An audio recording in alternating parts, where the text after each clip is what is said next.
Hey everybody, I'm Aaron Norris with the Norris Group. It is Friday, November 16th, and what is the absolute worst real estate advice you've ever been given?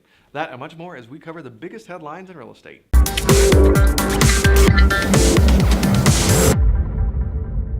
Don't miss the radio show and podcast. Upcoming this week is the final session of I Survive Real Estate. If you want to watch the entire thing completely uncut, you can check it out on Amazon Prime, or you can go over to YouTube, or just visit isurviverealestate.com and click the video button, and you'll find all the links there. So this week we talk about on the radio show how you can determine what's next during the downturn, when it's going to slow down, what the process is for building a home these days, and how long it is taking to actually get through the process. And my favorite part, as always, is what were each of the panelists fearful and excited about for the year ahead. So all of the panelists chime in on what they think is coming in 2019.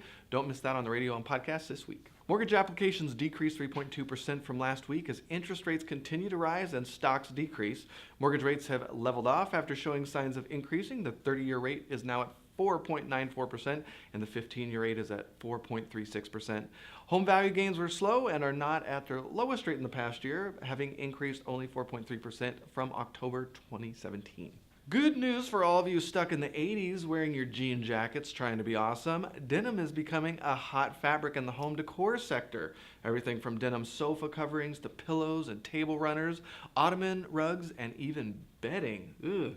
Utility fabrics are all the rage, and they're joining their sister fabrics like burlap and grain sacks and drop cloths because they're cheap and awesome, apparently. Well, what's next? You're going to do cardboard or paper towels?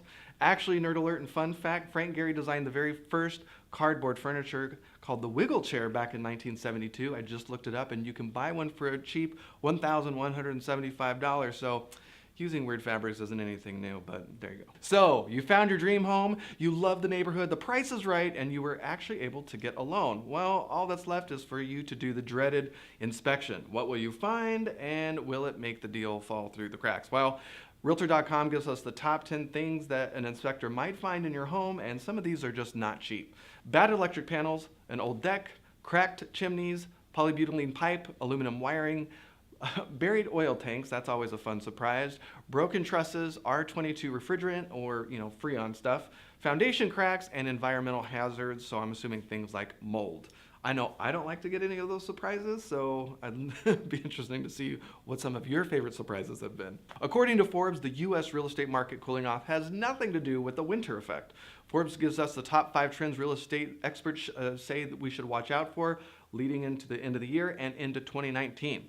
Number 1, mortgage rates will increase and rise up to the 5.5% rate in 2019. Home buyers will have more negotiating powers and sellers will need to make more compromises. Number 3, as price gains slow, home prices will still appreciate at a 2 to 3% clip. That's what a lot of our panelists said on I Survive Real Estate. Number 4, markets will cool faster or slower depending on local conditions and tax burdens. So we're having this conversation in California. The Trump tax changes did not necessarily help out our highest earners in the state of California. Finally, number 5, upper tier markets will soften while demand for entry housing remains high, and I don't think this is anything new. We've been seeing that on the ground right now. Opportunity zones are one of the great benefits that came out of the Trump tax plan, and they're still regulating it, so we're still waiting to see into 2019 some of the final rules and regs around this, but they did do an update as of the last 30 days, so if you haven't checked it out and want to find out more, definitely look it up on the government website and you'll find it. According to Adam Data Solutions, the real estate markets that just landed the Amazon headquarters 2 and 3 offer some favorable investing options. Adam Data analyzed 80 opportunity zones in the Washington, D.C. metro area and 65 opportunity zones in New York metro area. I was really surprised to see they even had those in either of those areas. The analysis found that the average home price in opportunity zones through September is $163,000 roughly, 43% below the average home price of $287,000 outside of the opportunity zones. This illustrates the real estate investor who buys in these opportunity zones or the O zone are getting some big discount. The question is, how long will these markets go before they really explode in price? And you really have to make sure you do the opportunity zone correctly. The house has to be in the opportunity zone. You have to buy a property that's appropriate for opportunity zones, and you have to put enough repairs in it to qualify for it. So make sure you do your due diligence and do it right. Redfin says online searches for homes in the 2 new headquarters for Amazon cities went bananas after the announcement this week. Crystal City, Virginia online searches jumped 84%, and Long Island City, New York jumped a cray-cray 248% on their website. I've already had a call about helping with a 1031 exchange and a hard money loan myself, so a lot of people are very excited about this announcement.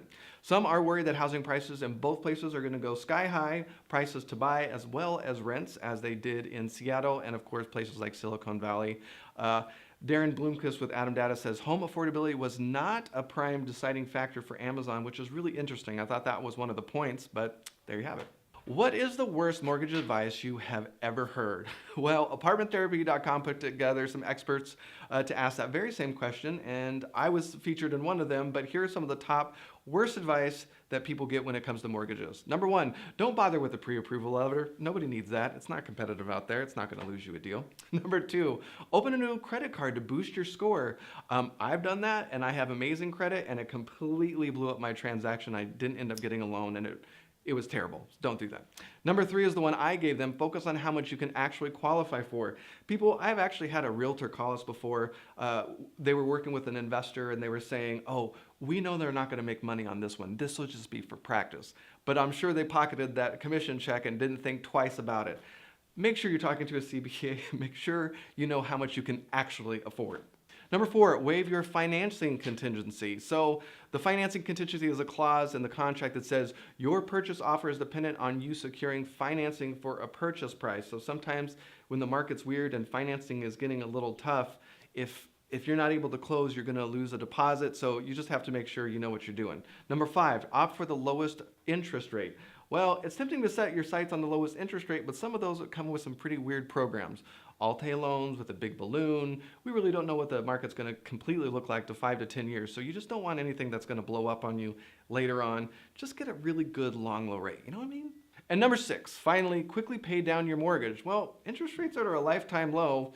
It's such a low interest rate. Do you really want to pay it off early? It's a decision. Maybe you've got some other things that you want to pay for or go invest in, but maybe you should just go buy more. Maybe that depends on how old you are. But anyway, I would love to hear some of, besides mortgage advice, what's some of the worst real estate advice you've ever received. If you're on YouTube, please leave a comment below and don't forget to like the video and subscribe to the channel so you don't miss a beat. If you're on Facebook, please don't forget to not only like the Norris Group page, but don't forget to add us to your See First list and with notifications on. Leave your comments below the video. And if we missed something, share the story on our comment sections on either YouTube or Facebook, and we'll make sure to include it on our blog at thenorrisgroup.com/blog. All right, coming up, the only thing I'm going to mention this week is we just announced this week our January 26th market timing event called California Real Estate on Borrowed Time. Yes, this is that event where Bruce has 250 pages and 400 charts telling you exactly what he thinks the market's going to do. And this time we're going to dig deep into where he's also going and why. So he doesn't think, I've already been getting phone calls, he doesn't think it's going to bust right away, but you don't want to try to top the top of the market. It's a little bit too hard to do, and if you don't land it perfectly, you're going to hate yourself later. So find out more information on our website. It's called, again, California Real Estate on Borrowed Time. That's January 26th in Riverside, California. For more information on hard money loans, including fix and flip, buy and hold, and new construction in California and Florida, check out thenorrisgroup.com. And if you want to find out more investing options passively, check out that invest button on the website to find out about mortgages and trustees. With that, have a fantastic weekend, and we'll see you next week.